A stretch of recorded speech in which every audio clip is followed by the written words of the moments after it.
my name's Dan, this is Cora, and we're here today to continue even our top 70 board games of all time. Or not our, actually, it's mine. Cora's. I decided on the board game. Yeah, Cora made this list completely with my support, but you made all the decisions, didn't you? Yeah.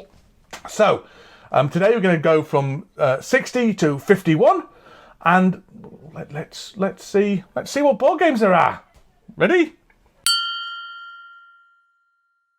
Okay, Cora, what's number 60? Number 60 is Top That. Top That. And what do you do in Top That? You have the card and it tells you what you can use. Then you have to make a tower out of it. Yeah. So you've got a number of plastic things. You've got you can see here. Look, you've got a hat, and then a thing, a thing, and a thing, and like then you got two cups, a coin, and then a rabbit. And you're a magician, and then it tells you what kind of tower you have to make. Yeah. And then you have to make it. And sometimes you have to hide the rabbit, or you have to hide the orange one, or the coin. Yeah. So it's quite complex, but it's not quite complex. It's not quite complex, but you have to think about which order you need to do things. And this is another game that's a race game, isn't it? So you have to do it the quickest. But it's a bit of an easier race game, isn't it? I think it's easier than some of them. Yeah. And this is a big hit at our kids' board game club, isn't it? A lot of people like playing this game. So, another race game. I'm not a massive fan of race games in kids' games, but this is another one that kind of is good enough to Anyway, he's not the one making the list. I'm not the one making the list. It's true. It's nothing to do with me. So, I'm allowed to give my opinion now. I know. So, that's it. Number 60 is Top That. Okay, number 59. What's your number 59, Cora? Number 59 is Boom Bang Gold. Boom Bang Gold. Okay, and I'm going to need an explanation of each of those parts. What's the boom and the bang? Dynamite. Dynamite. Yeah, you're dropping big sticks of dynamite, aren't you? Into the box. Into the box. And it has loads of tokens in it. Oh! It has loads of tokens in it. Yeah. And you have to uncover the tokens, basically. Yeah, so you drop it into the box. All the tokens kind of spring up into... They don't spring up too far, do they? They kind of... Yeah. You can choose how high you want to drop it as well. Yeah. And everybody drops a dynamite. Everyone's got a wooden piece of dynamite. They drop it in the box. The tokens all go and come down, and then it's a race to pick up things, isn't it? But you can only use one hand, can't you? Yeah. You can't go... You have to pick up one at a time. And you're picking up bits of gold and things like that. But you can only pick up the ones that are face up, can't you? Yeah, you're only the ones that face up. And that's the gold part. Gold. The boom and the bang is dynamite, and the gold's gold. Gold's gold. And also there's various rules where if a bat comes over, you've got to pretend to be a bat and all that kind of stuff, which is fine. But and each character has a special power. It's like send a bat over, and everybody has to go for like 3 seconds, so they get a chance to go to get it. It's a good game. It's a lot of fun. Silly game, isn't it? A very silly game. Another one that's really quite popular at our kids' board game club. That's number 59. Boom Bang Gold. Okay, number 58. What's number 58? Number 58 is Zingo. Zingo. And what do you do in Zingo? It's sort of like bingo. It is bingo. It is bingo. But you have this little thing here, if you can see, and it spews out these little cards. And if you have anything that's on that card on your bingo sheet, then go like Zingo, like bingo.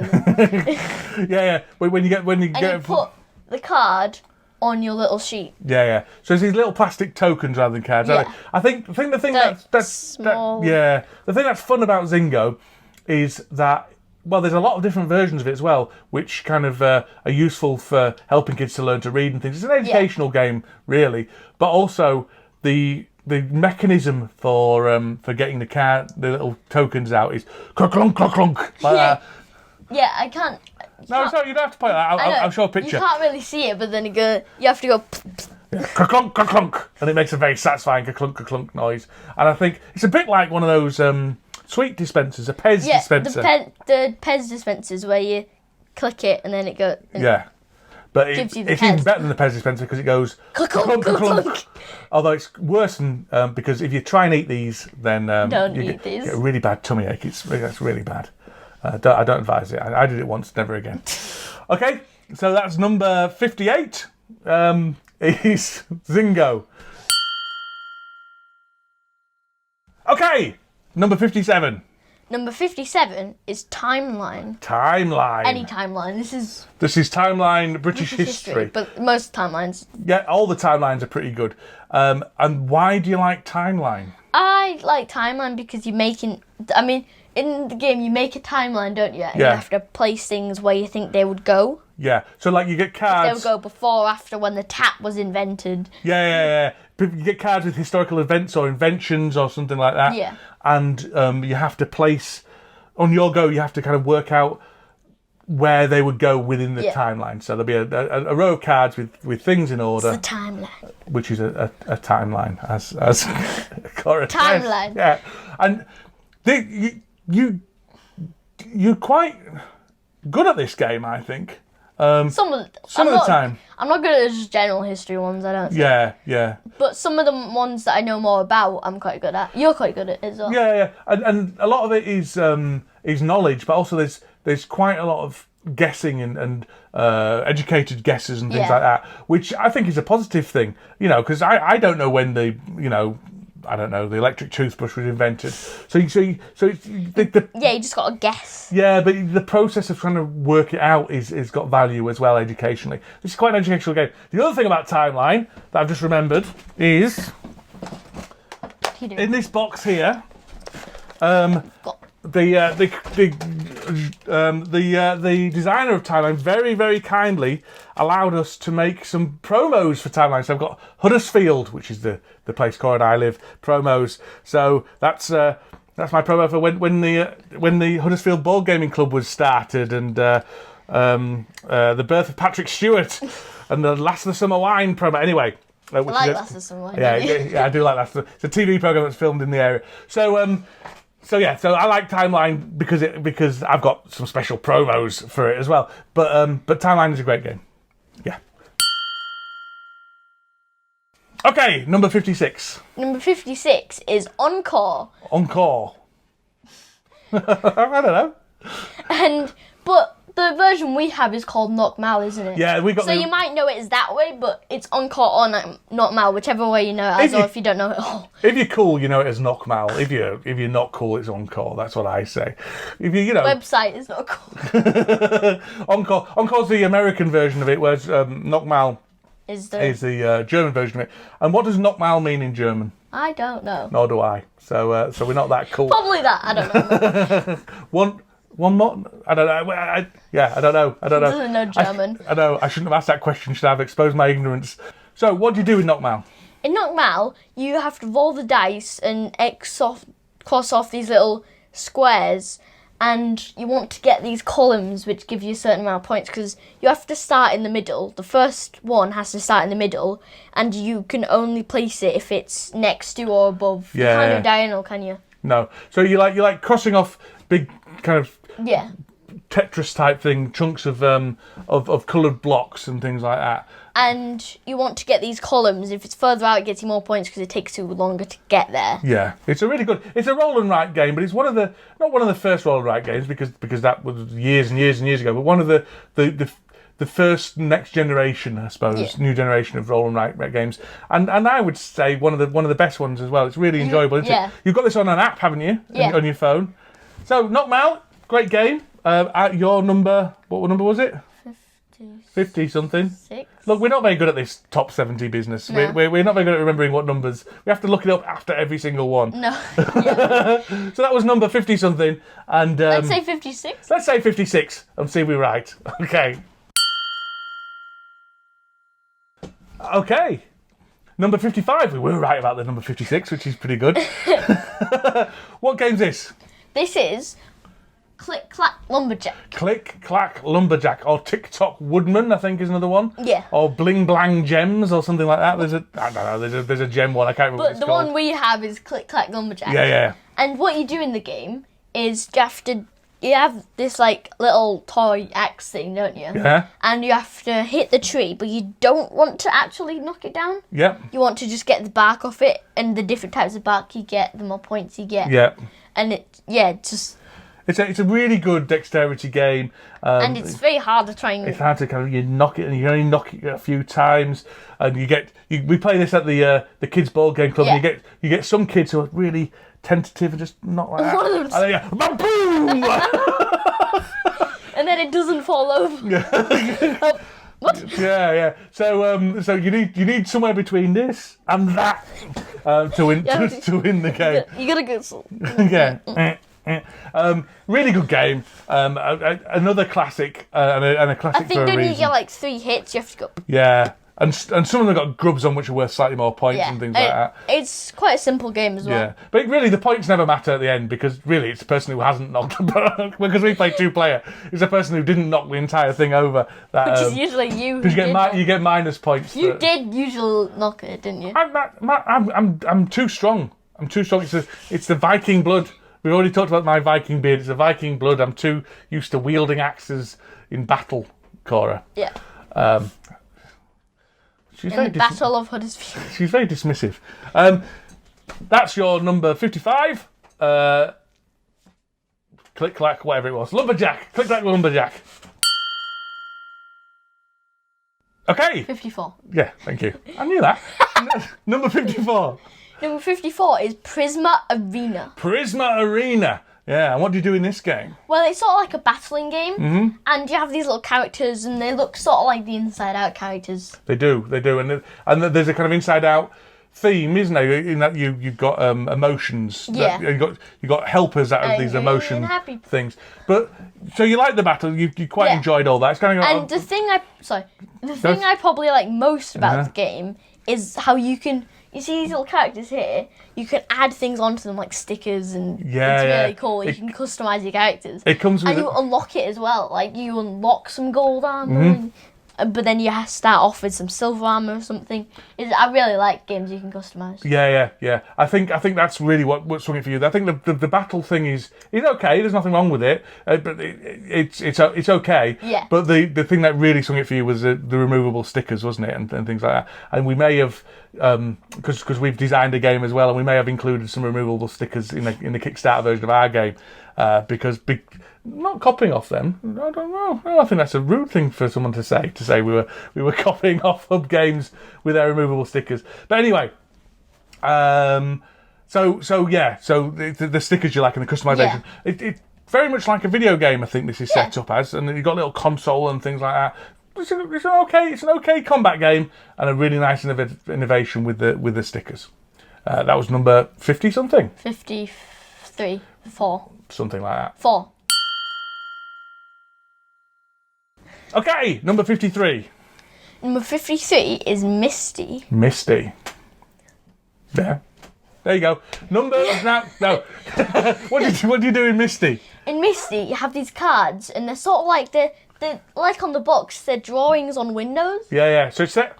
So you kind of making a window that you've drawn in the in the steam. You're drawing windows, don't you? Yeah, everyone draws on windows. Yeah. I put Misty. Cora stinks. That's what I put on. No, you don't. Let's start again. What do you do in Misty? In Misty, you have these little cards that are like drawings on windows, aren't they? Yeah.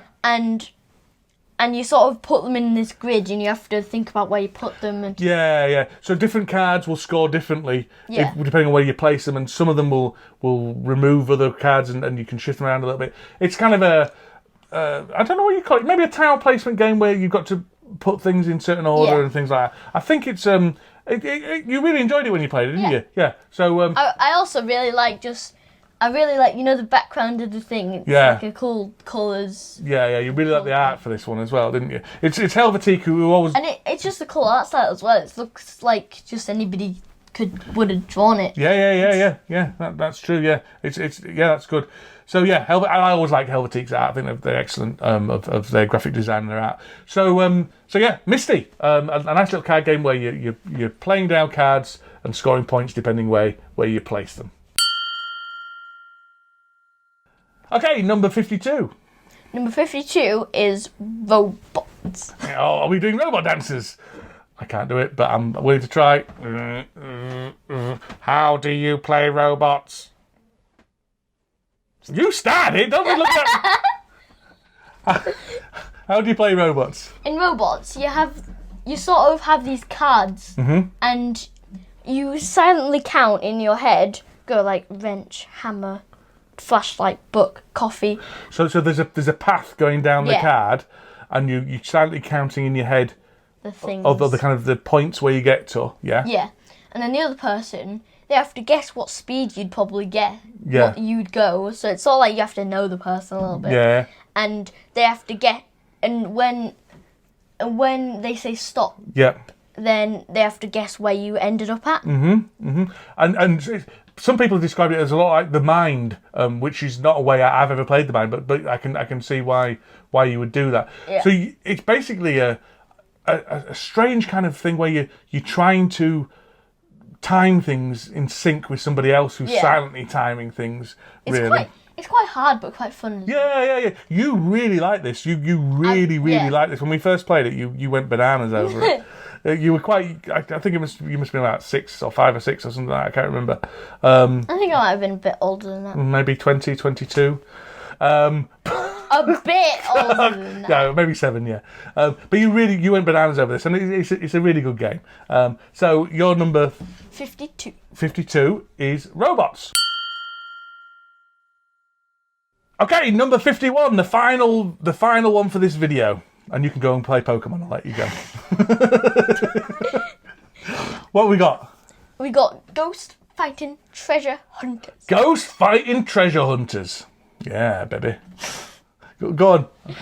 In Ghost Fighting Treasure Hunters, it's a cooperative game, and Yeah. you're sort of going through this mansion, and it's kind of a mansion. I think it's a kind ghost of house. Yeah. It's a big house. A big house, yeah. That's a mansion. Yeah. And there's ghosts in each room, and you have to collect the treasure hunters part. The ghost fighting part is when you fight ghosts, and the treasure hunter part was when you're trying to find these rubies, Yeah. these little gems. Yeah, You have that's to good. collect them, don't you? You do, and you're fighting ghosts. If there's too many ghosts in a room, then you're not able to move around that Yeah, room, and you have they combine together. and they combine make together a like big ghost. giant ghost. The pieces, Get a vacuum.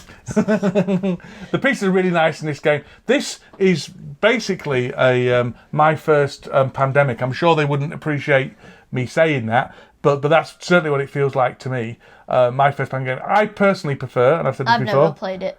Pandemic, no, but you have played Forbidden Island, Yeah. which is another pandemic-y like one. Yeah. And while the theme is nothing like that, But that how kind it of plays, yeah, similar how it plays.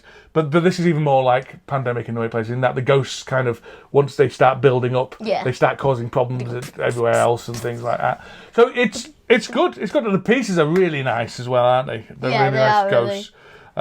So yeah, and they've got a Ghostbusters version of this, which I'd really like to own. But I that's don't the have it. vacuum part. That's a vacuum. Well, it's more of A vacuum. it's not vacuum cleaner. Ghostbusters, they have an electric thing. You haven't seen Ghostbusters yet. No, 'Cause it's still too- vacuum. though.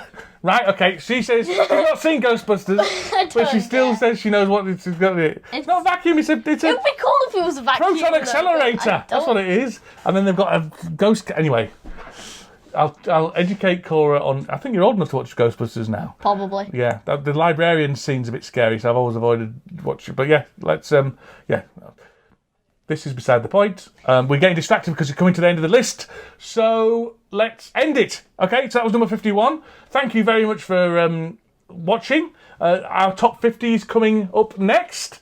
Anything else to say? No. No? No. Okay. Goodbye. Bye.